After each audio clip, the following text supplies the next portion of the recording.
आदिवासी प्रेम या सियासी गेम, उमंग सिंगार के बयान पर मचा बवाल।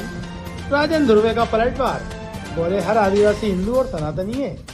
मध्य प्रदेश के नेता प्रतिपक्ष उमंग सिंगार आदिवासी समाज को लेकर दिए गए बयान पर लगातार जुड़ते जा रहे हैं। वहीं मंडला जिले के आदिवासी समाज से आने वाले राजन ध्रुवे के द्वारा बताया गया कि जो राजनीतिक संगठनों के नेता आदिवासी समाज को हिंदू धर्म से अलग बता रहे हैं, ये उनकी गलतफहमी है। प्रदेश ही नहीं बल्कि देश के हर आदिवासी खुद को हिंदू मानता है एवं सनातन के प्रति समर्पित है।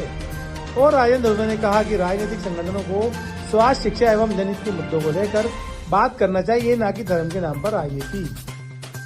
जैसा कि आज नेता प्रतिपक्ष उमंग सिंगार के द्वारा आदिवासियों को बोला गया कि आदिवासी समाज हिंदू और सनातन नहीं है, क्या कहते हैं आप?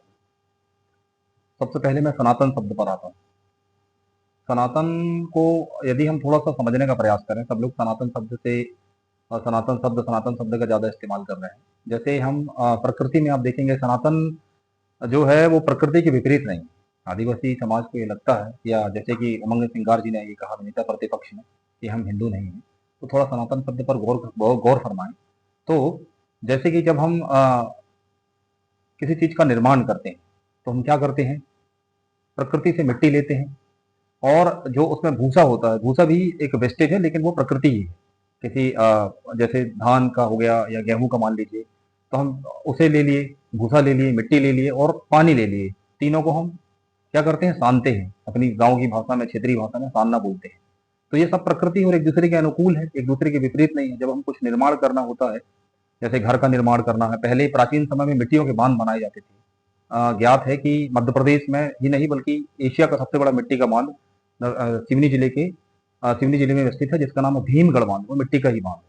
तो हमने क्या किया, मिट्टी, भूसा और पानी लेकर के निर्माण किया। तो उसी तरीके से सनातन एक भाव है, सनातन एक विचार नहीं है, ये विचार के साथ भाव भी है, और ये बृहद विचार और भाव है।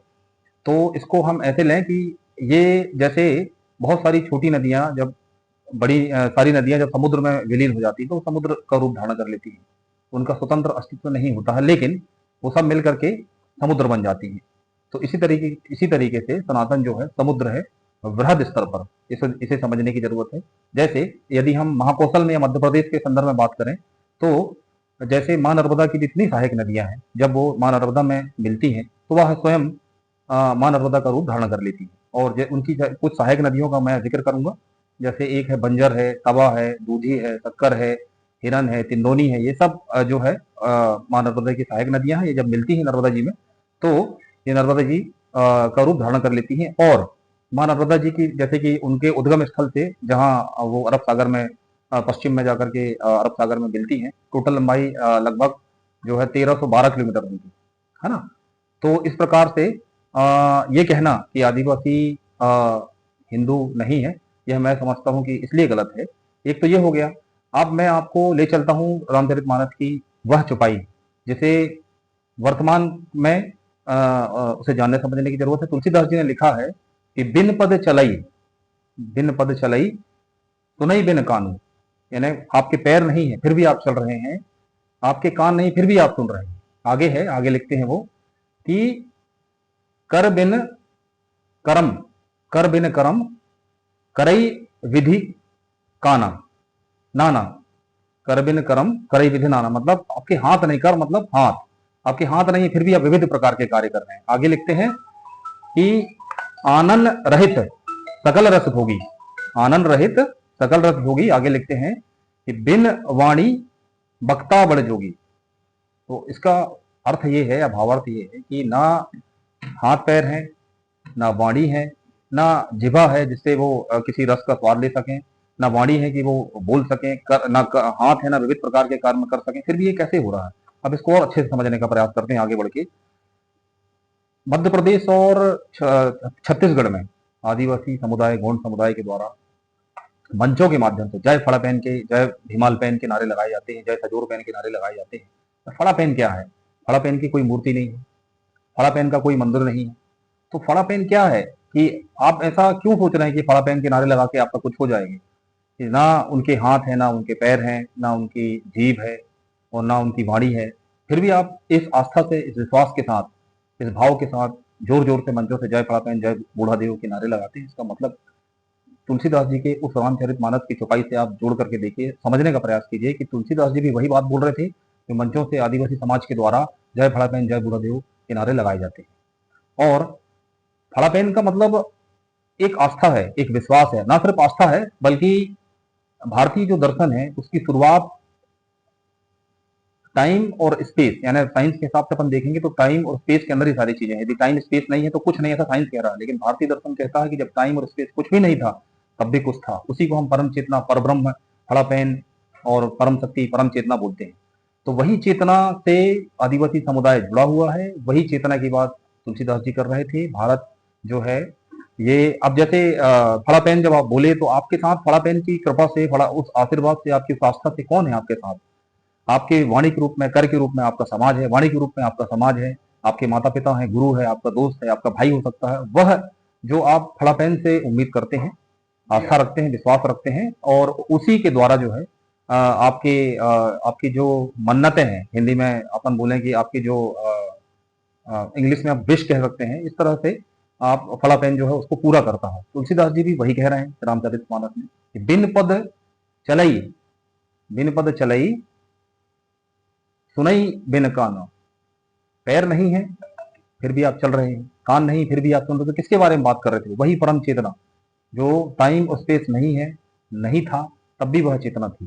तो मैं समझता हूँ कि आदिवासी सामाजिक संगठनों के द्वारा, राजनीतिक संगठनों के द्वारा जो वक्तव्य दिए जाते हैं, हमें यह वक्तव्य ना देकर के ये वक्तव्य देना चाहिए कि जो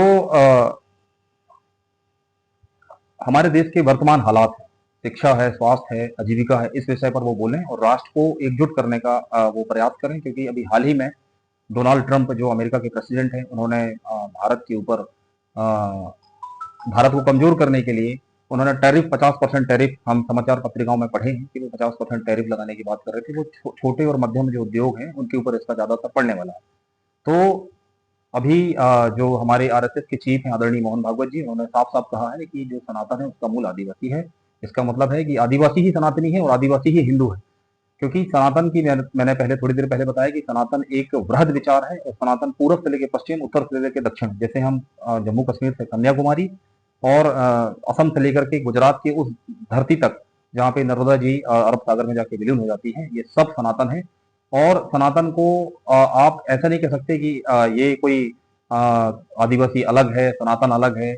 मैंने जैसे आपको बताया कि जो अभी वर्तमान में आप देखेंगे आदिवासी समाज की तरफ से एक ऋग्वेद में भी एक लाइन है, अच्छी लाइन है ऋग्वेद में कि एकम सत्यम विप्रा बहुधा वदंती, मतलब सत्य एक ही था, एक ही है, उसे विद्वानों के द्वारा अलग अलग तरीके से व्याख्यायित, एक्सप्लेन किया जा रहा है। बस इतनी सी बात है।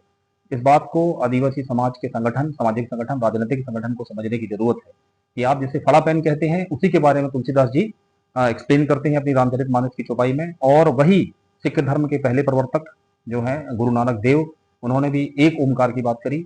महावीर जो जैन धर्म के प्रथम प्रवर्तक हैं ऋषभ देव, आप देख सकते हैं कि नाम में भी देव है। आप जैसे देवों की बात करते हैं, जैसे मेरा नाम राजेंद्र कुमार धुर्वे है, मैं 6 देव का हूँ, तो मेरे में भी वही देव हैं जिनकी बात पूरे सनातन में या पूरे भारत भूमि में, भारत भूमि मतलब कि भारत का जो मूल विचार है, भारत की जो मूल संस्कृति है, जो विदेशी धर्म संस्कृति को छोड़ करके जो हमारे देश में भी हैं, उन्हें छोड़ करके जो भारत का मूल विचार है, मूल भाव है, मैं उसकी बात कर रहा हूँ। तो आदिवासी उससे बिल्कुल अछूता नहीं है। मुझे नहीं मालूम कि आदिवासी ये क्यों नहीं कह रहा है राष्ट्रीय स्तर पर कि आज सबसे ज्यादा कन्वर्जन, सबसे ज्यादा ईसाइयत मिशनरियों ने, ईसाई मिशनरियों ने आदिवासी क्षेत्रों में जा करके किया है। तो कोई भी आदिवासी सामाजिक संगठन, राजनीतिक संगठन का व्यक्ति ये क्यों नहीं कहता मंच से जाकर के या मीडिया के माध्यम से कि हम ईसाई नहीं, या जो लैंड जिहाद हो रहे हैं हम उसका भी विरोध करते हैं। लेकिन उल्टा हम ये कह रहे हैं कि हम जो है आदिवासी नहीं है, हमें आदिवासी मतलब हम हिंदू नहीं है, हम आदिवासी हिंदू नहीं है, जबकि ऐसा नहीं है। आदिवासी ही मूल सनातनी है, आदिवासी ही हिंदू है, और इसी से यह विचार पूरे राष्ट्र में उपजा है। और भारत के भूमि में सबसे महत्वपूर्ण चीज ये है कि अभी वर्तमान में हमें जिस चीज की जरूरत है, जैसे डोनाल्ड ट्रंप हमें धमकी दे रहे हैं, यदि हम एक राष्ट्र को सनातन के रूप में, सनातन को समझते हुए सब एकजुट होकर के यदि हम राष्ट्र को सबल, समर्थ और संपन्न बनाने के लिए प्रयास करें, एकजुट हों और उसी विचारधारा पर आगे बढ़ें। भले आप अलग अलग संगठन में कोई व्यक्ति हो सकता है, लेकिन वो देश को, राष्ट्र को तोड़ने का विचार ना रखे। तो मैं आप लोगों के माध्यम से सबसे पहले आपका बहुत बहुत शुक्रिया, धन्यवाद कि मैं आप लोगों के माध्यम से ये प्रयास कर रहा हूँ। एक प्रयत्न है मेरा कि मैं राष्ट्र हित को एकजुट करने के लिए, सभी समाजों को एकजुट करने के लिए एक प्रयास कर रहा हूँ। और मैं श्रीमद् भगवद गीता की इस लाइन से अपनी बात को समाप्त करना चाहूंगा कि कर्मण्येवाधिकार रस्ते माँ फलेषु कदाचन। राष्ट्र जी एक बात और बताइए, जैसे कि कल एक टीवी शो में गोंडवाना गणतंत्र पार्टी के प्रदेश अध्यक्ष के द्वारा भी वही बात बोली गई, तो आप इसे राजनीतिक कहते हैं, क्या कहना है आपका? जी थोड़ा स्पष्ट करें, क्या आपका प्रश्न जैसे है? कि कुछ राजनीतिक जो नेता है वो अलग अलग प्रकार से अपने तरीके से बोल रहे हैं कि भाई आदिवासी समाज हिंदू समाज नहीं है और हम हमें अपना धर्म चाहिए एक अलग से, तो उसमें क्या कहना चाहते हैं? देखिए सबसे पहली चीज तो जैसे मैंने आपको बताया, सनातन में जैसे हमने मिट्टी को लिया, भूसा को लिया और पानी को लिया, ये सब प्रकृति है ना। और प्रकृति को हमने क्यों लिया? क्योंकि हमें निर्माण करना था कुछ चीज का। हमने मकान निर्माण किया, हमने बांध बनाए, मिट्टी के तालाब बनाया। ठीक उसी प्रकार पूरे देश को एकजुट करके, क्योंकि देश का जो सनातन जो शब्द है उसको समझने की जरूरत है। सनातन मतलब सानना, तन मतलब शरीर, तन मतलब राष्ट्र। तन शरीर अकेले नहीं है, व्यक्तियों से मिलकर के राष्ट्र बनता है। तो हम सब व्यक्ति एक राष्ट्र का हिस्सा है, सनातन का हिस्सा है। सनातन एक बृहद शब्द है, जैसे मैंने समुद्र और मां नर्मदा से उसका उदाहरण आपको दिया है।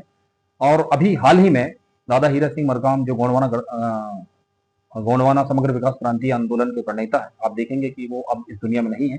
गोंडी में केवल शब्दों का थोड़ा थोड़ा फेर है, अर्थ वही है, भाव वही है। तो हम शब्दों से ये नहीं कह सकते कि हम अलग है। जैसे गोंडी में देव को पेन कहते हैं, तो हैं तो वही। अब आप कहते हैं हम मूर्ति पूजक नहीं है, तो आप बताइए कि क्या आप दादा हीरा सिंह मरकाम के स्टैचू नहीं बनाए? बिरसा मुंडा का आपने स्टैचू नहीं बनाया? क्या देश भर में टंटिया मामा के, रानी दुर्गावती के स्टैचू नहीं बने? तो स्टैचू क्या है? देखिए क्या होता है, ज्ञान एक ऐसी चीज है, सनातन एक ऐसी चीज है। सनातन स्थायी नहीं है, जड़ नहीं है, रूढ़ नहीं है। सनातन लगातार बढ़ रहा है, लगातार उसका स्वरूप बदल रहा है, लेकिन सनातन सनातन है। तो जब हमारे समाज मतलब भारत में, सनातन में, राष्ट्र में कुछ लोगों के द्वारा अपनी कला को अपनी चेतना में, जब उनकी चेतना में जब वो कला आई, तो आप देखेंगे कि मूर्ति बनी। मूर्ति पहले से नहीं बनी, पर मूर्ति बनी। तो मूर्ति क्यों बनी? मूर्ति कला है, वो भी सनातन का हिस्सा है। जैसे अभी हाल ही में हमारे मध्य प्रदेश के बालाघाट जिले से एक कलाकार है जो जीप से किसी की भी पेंटिंग बना सकते हैं, उनका नाम है सूर्यभान मरावी। तो क्या आप ये कहेंगे कि पेंटिंग बना रहा है ये हमारे धर्म के खिलाफ है? वो सलमान खान की बना सकते हैं, वो अमिताभ बच्चन की बना सकते हैं, मोदी जी की बना सकते हैं, अभी मेरी और आपकी बना सकते हैं। तो ये कला है। और आप देखेंगे कि आप पूरे आदिवासी समुदाय में फोटो और मूर्ति, जिसको स्टैचू कहते हैं, उसकी स्थापना हो रही। तो आप क्या कहेंगे कि मूर्ति आप पूजक नहीं? तो आप पूछ तो रहे ना, आप इसलिए पूछ रहे हैं क्योंकि यदि आप किताबें नहीं लिखते हैं, वो कह रहे हैं कि हम किसी किताब से संचालित नहीं होते, ठीक है, लेकिन तब भी वो तथ्य सही नहीं है, तर्क सही नहीं है। हम अपने घरों में अपने माता पिता की फोटो रखते हैं, दादा दादी की फोटो रखते हैं, सिर्फ इस बात के लिए कि वो थे, वो हैं और उनके कोई विचार थे, सिद्धांत थे जिस पर हमें चलना। इसी प्रकार दादा हीरा सिंह उनके कुछ विचार थे, उनके विचार हैं, और जितने भी महापुरुष जिनकी फोटो मूर्तियां बन रही है वो इसी आशय से बन रही है। ये सनातनी विचार है। ये इसको ऐसा नहीं कहा जा सकता कि आदिवासी अलग है। मुझे नहीं मालूम कि उमंग सिंगार जी ने या हमारे आदरणीय कमलेश टिकाम जी ने क्या तर्क दिया है कि हम आदिवासी नहीं। कोई तर्क नहीं दिया, मैंने तो सुना है और मैं आपको तर्क देके बता रहा हूँ कि हम सब एक हैं, उसी भाव से हम एक हैं, उसी आस्था से हम एक हैं। राष्ट्र सनातन एक राष्ट्र है। तो आप ये नहीं कह सकते ना कि मैं मंडला में रह रहा हूँ तो मुझे मंडला का एक राष्ट्र दे दो, मंडला का एक जरा प्रदेश बना दो। अरे मंडला तो उसी सनातन से जुड़ा है। और इस जिले के राजा महाराजाओं, चाहे मध्य प्रदेश है, छत्तीसगढ़ हो, मैं उन राजा महाराजाओं का जिक्र नहीं करूंगा, लेकिन कुछ राजाओं महाराजाओं का नाम बताऊंगा, चाहे वो राजा संग्राम साहु हो, दलपत साहु हो, रानी दुर्गावती जी हो, राजा संग्राम साहु हो। उनका नाम भी देखिए ना, राजा रघुनाथ शाह भगवान राम के नाम पर, ठीक है, शंकर शाह भगवान शिव के नाम पर। तो नाम अलग अलग हो सकते हैं। जैसे हम गोंडी में सूर्य को पूर्वा कहते हैं, लेकिन गोंडी उसी सूर्य के लिए आदित्य, सूर्य, दिनकर, भास्कर, ये सब नाम उसी चेतना के हैं। तो इस प्रकार से हम शब्दों में उलझे हुए हैं कि हमारे शब्द अलग अलग हैं, लेकिन वास्तव में उस शब्द का अर्थ एक है, उसका भाव एक है। इसलिए मेरा ये केवल विश्वास नहीं बल्कि तर्क के साथ मैं बता रहा हूँ कि सारे आदिवासी सनातनी हैं और हम सब हिंदू हैं। आपका परिचय? मेरा शुभ नाम राजेंद्र कुमार धुर्वे। रखिए देश के हर शहर, हर गांव, हर कस्बे की खबर पर नजर, सिर्फ और सिर्फ राष्ट्र आजकल न्यूज चैनल पर। अगर आप हमारा चैनल YouTube पर देख रहे हैं तो चैनल को सब्सक्राइब करें और बेल आइकन जरूर दबाएं ताकि आपको मिल सके लेटेस्ट अपडेट। और अगर आप हमारा चैनल Facebook पर देख रहे हैं तो चैनल को लाइक करें, शेयर करें और कमेंट्स जरूर करें। और अगर आप पत्रकारिता के क्षेत्र में अपना करियर बनाना चाहते हैं तो जुड़े राष्ट्र आजकल न्यूज़ चैनल से। राष्ट्र आजकल न्यूज़ चैनल से जुड़ने के लिए स्क्रीन पर दिए हुए नंबर पर आप हमसे संपर्क कर सकते हैं।